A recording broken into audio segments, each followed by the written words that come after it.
Let's get into it. Coach Colin here. I'm going to show you right now is the evolution of someone who is heavy California. I mean, this guy's a venture capitalist, founded companies in California. He's an engineer. I mean, the left of the left. He's a dual citizen between Canada and the United States of America. I mean, this guy is basically a communist. I'm joking. He's not. His name is Chamath. Okay. Probably not saying it right. He's Sri Lankan. Not even going to attempt his last name, but I'm going to show you his face and also tell you about his podcast. He has a podcast called the All In Podcast. And I love to see his evolution in being somebody who's just like every other person from California and the way that they view Trump to where he is now. Absolutely incredible. And if you don't know where he is now, he just hosted a venture capitalist big gathering fundraiser for Donald Trump. I mean, this guy went from never Trump to he's meeting Trump and having a great time. I want to show you this guy's evolution real quick. And it's just a little inspiring tale for everyone who thinks of themselves as center or on the left currently that might be watching this. Just look at this guy's thought process and how he's willing to think about Trump. I'm going to show you the first clip. This was the first thing he started. This is where he started waking up just a little bit. Listen to this. To both sides. Totally right. I think that when Trump was elected, I was told that it was the end of the world. And that's what I thought. And I'd already underwritten him as an F. Okay. And then 4 years into the presidency, he was probably like a C in my mind. And then as I get a little bit of distance away, I realized, no, hold on a second. This guy was like a B plus. Like he was pretty good. And unfortunately, the few things that if he could have just pushed through would have really saved America. The biggest one being these 100-year bonds. It would have kept America from getting to the precipice of fiscal ruin. And we'd be in a highly different situation. And I'm not sure we could have ever given him credit for it, but the further and further I get away from him and the less emotional I am, he did a pretty good job. He was a pretty good president. Less emotional he became. He became less emotional about this whole thing. And that's coming from a guy who's an engineer in California. I'm talking, again, I've said it, the left of the left. Even look at the comments in this. There's one comment that stood out to me right here. I was not on board with Trump at all. The opportunity zones he made happen in low-income neighborhoods got me to pull my head out of my butt. And then the person below says, way to be willing to change course. Man, that's all. You know, for people who are on the right, people who are down for Trump, when you look at the other side, you know, because everybody's American. So when you look at the other side, they're just other Americans, right? But you really have to think of it as you want them to see why Trump is such a good choice. You don't want to fight. You don't want to hurl insults, things of that nature. You want them to actually be able to see what it is that you're seeing, to understand the good things that have been done.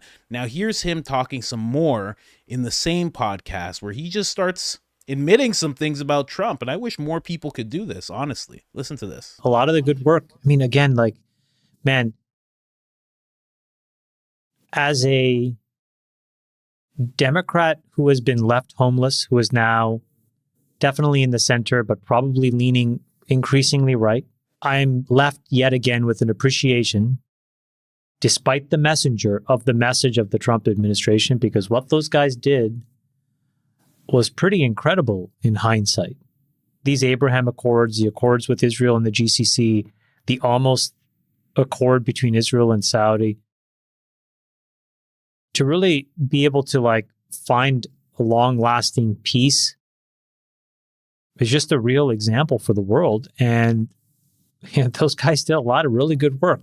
And it's a miracle, actually, when you look at it. What they did, you know, despite the fact, listen, I'm no fan of Trump, and I am too homeless. But this is where, but can I say this? But if you want to objectively look at what they did, it was good work. It was great work.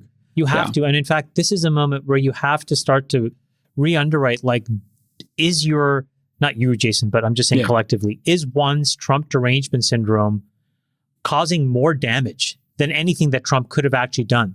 And I think the answer is yes, because like it's now causing us to not see that good work and then embrace and extend it. So much of the work that happened in that administration turns out to have been right. And that's what's so frustrating for me. The work on the border wall. We didn't like the messenger, so we killed the message. Turned out it was right. Issuing long-term debt to refinance when rates were at zero. We didn't like the messenger, so we killed the message. A structural peace in the Middle East. We didn't like the messenger, so we killed the message. When are we going to stop shooting ourselves in the foot? And when are we going to actually see and take the time to look past who is saying things and actually listen to them word for word? I'll give you an example. I started to tweet 3 links a day over the past 3 days. And the only reason I did that was I thought things were so hyper contentious and hyper partisan that I just wanted to show a few sides, right? And one day I found a couple links, 2 of which, one was from Jonathan Greenblatt of the ADL, who I thought had a very powerful message. And one was from Mike Flynn.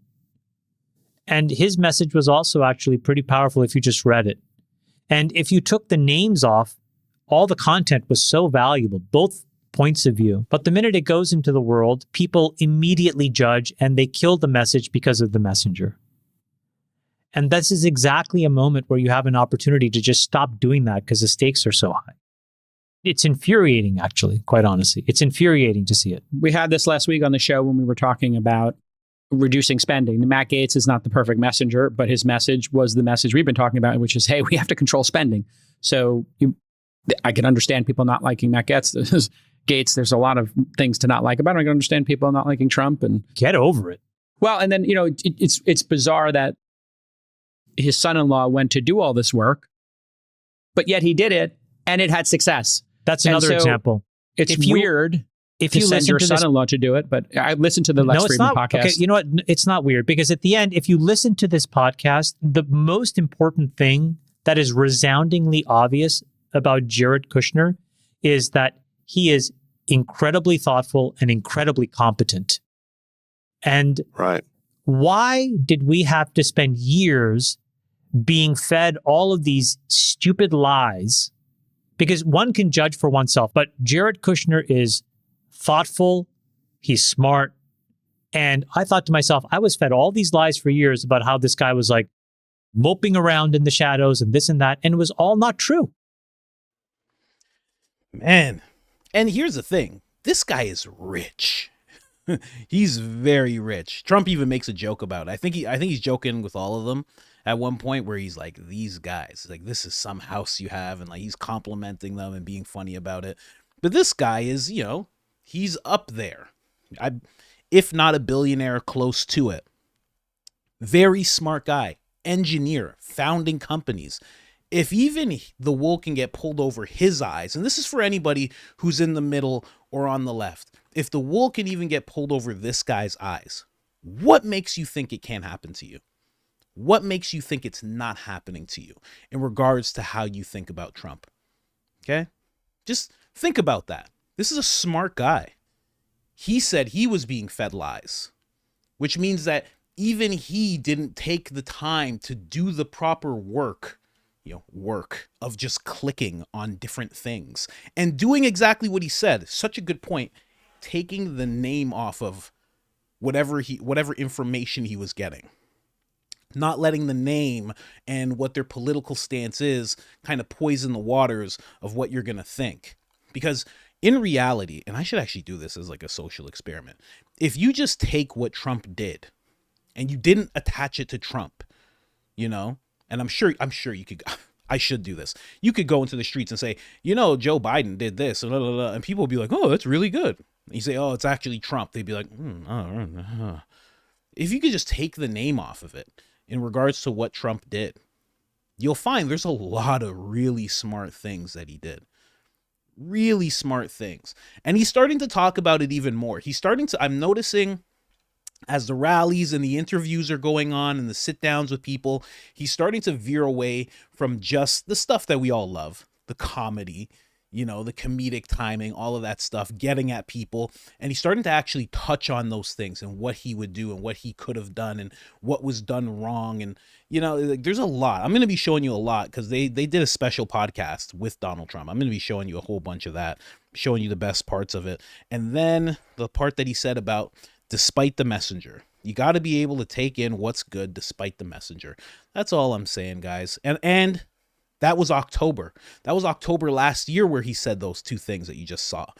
Then all of a sudden, more of an evolution as we get into August of last year. And then I'm going to show you his most recent thing he has to say about Trump. Let's get into it. And take away Trump's UI for a second. What Sachs just said is so profound because what Trump nailed was 3 ginormous lanes that turned out now we can all agree with. None of us wanted these wars. Everybody basically believes that the border needed to be closed, and everybody believes that China has taken advantage in a way that has really hollowed out the middle class in America. Those were 3 totems that nobody would have touched. And if we had allowed this whole thing of Trump doesn't have this, Trump doesn't have that, he just gives cute nicknames to his adversaries, we would have missed that he actually had enough executive function to nail the 3 biggest themes of our current lifetime. And take executive function. That's something that stands out to me because that was something that Biden said he didn't have in regards to the border when he was trying to push through that border bill that was more for Ukraine and Israel than it was for the American people. He kept saying, I don't have that executive power. And even his Speaker of the House was telling him, yes, you do. And Trump, looking back, seeing what Biden says he can't do and what he can do, he can completely open the border with executive orders, but he claimed that he couldn't close it. Trump used his executive power really well. And listen, obviously it's not all Trump. There are people alongside him that are telling him certain things, weighing out certain options, thinking of this is what's going to happen if this is what's going to happen with this.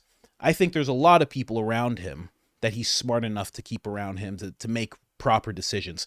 But I do think when it comes to I'm not going to say dictate, when it comes to the world leaders that he has to deal with, I think that's kind of something that he does on his own. He's like, I'm picking up the phone. Don't say a word to me. I really do. I really think he handles that stuff himself. That could just be rosy colored glasses on my part, but it's just great to hear somebody who, again, was Democrat, then felt like they were in the middle, as he puts it, politically homeless, and then coming to this point. This is the most recent thing he had to say after he actually met Donald Trump. And just keep in mind, as of recent, I should try and actually find something that has to do with this, because they've been saying weird things about Trump, saying that he's mentally compromised like Biden is. And I was like, what? And I heard Bill Maher say that months ago to Patrick Bet-David. But I'm like, Bill Maher doesn't know what he's talking about. But then the mainstream media is kind of running with it too. And I guess it's something they have to run with because they can't pull Biden. They can't make Biden seem like he is super mentally competent. Mental illness, a possible off-ramp for Trump avoiding. What? Yeah, I'm gonna try and find it. But basically, I'll just give it to you with my own words. They're starting to say that Donald Trump is just as, whatever's going on with Biden, they're saying Trump has it the exact same way. It's the exact same. It's so Orwellian that they expect us to believe that. But again, let's get into this last thing that he had to say about meeting Donald Trump. Let's make sure I'm not, of course I have it on ridiculous speed. My apologies. Let's get it down to normal. Let's go. I'll give you 2 observations. The first is that I think that there is a huge gap between how the media tries to portray Donald Trump and what he's like when you meet him in person. And that gap is really wide.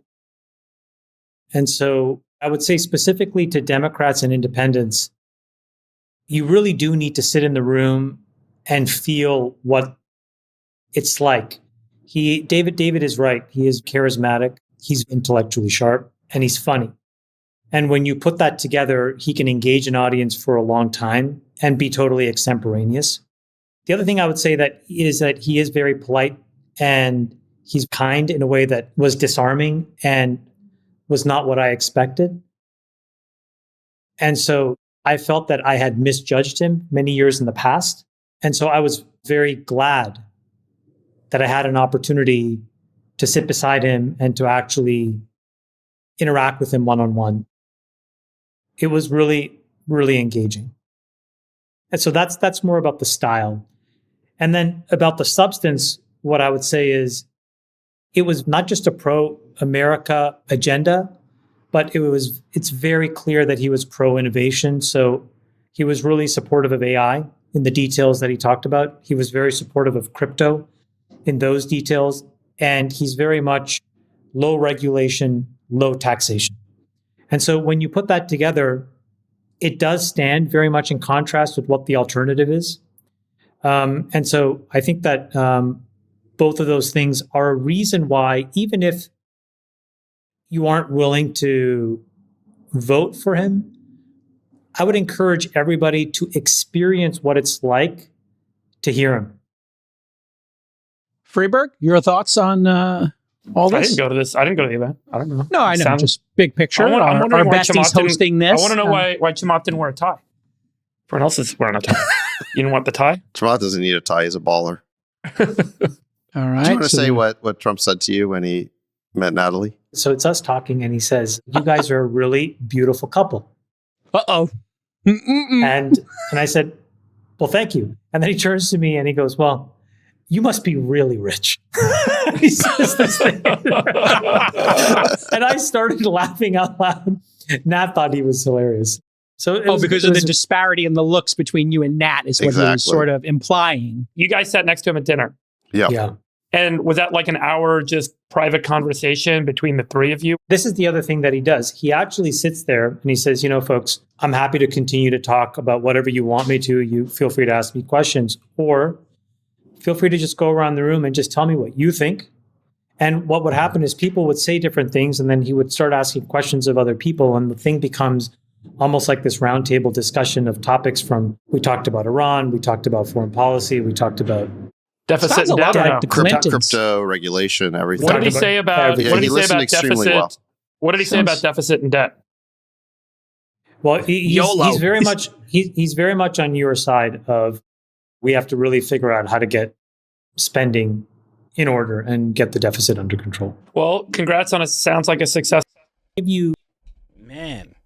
Man, amazing to see the evolution in a person, going from being unsure to being like, you know what, I like what he did, I have to think about this, to all of a sudden you're literally just meeting the guy, sitting down with him. And let me just tell you something right now, okay? And I think you guys are all thinking the same thing. You think Biden would sit there and be like, everybody ask me random questions about the country and all the things that you want to know about, and I will just talk to you off the cuff about whatever it is you want to talk about? I don't think so. Again, little bias. I got a Trump shirt sitting right there. I got one on my rack over there. Little bias, but I don't think Biden be doing anything like that, I have to say. And just incredible. He met the guy soon after this picture was taken. He ended up throwing a fundraiser for Trump. They raised millions of dollars for Trump. And it just shows, if you're willing to hear out someone that you don't like, incredible thing. You can wake up incredibly. That's what I would have to say about that, because that's what happened with this guy. Again, super smart guy. Not insulting anybody's intelligence out there, but I'll say this: definitely smarter than me, definitely smarter than a lot of people. I won't say smarter than you, okay? Maybe you're smarter than him, but definitely smarter than a lot of people. The wool was able to be pulled over his eyes. He had to go and dig, and he had to become not emotional, which is something the left does a whole lot. They get real emotional. And you could say both sides do, But you see the tolerant left and the things that they're willing to do at rallies and protests and stuff like that. Just saying. But he decided not to be emotional, to forget about that. I think that's such an important lesson throughout this whole thing. I think it's almost the biggest thing. If you take the name off of the information that you're reading, take the name away from it and just take in the information. I think that's what really changed things for him, because he started taking in things differently. Because again, he didn't have the well wasn't poisoned. It was just, this is the information. Forget about Flynn or this person or that, whoever said it. Just read the information. I don't know, man. I love to see it. I just wanted to talk about that real quick. And I'm going to be bringing you some highlights on this guy and the podcast that they just did, because it's a great podcast. There's some breaking news in that podcast as well. Stay tuned. I'm going to be showing you guys all of that right now, but not right now. I'm going to turn this off right now, and then I'm going to start the next episode. Anyways, guys, like, subscribe, all that good stuff. Turn on notifications. Helps the channel tremendously, and I'm out.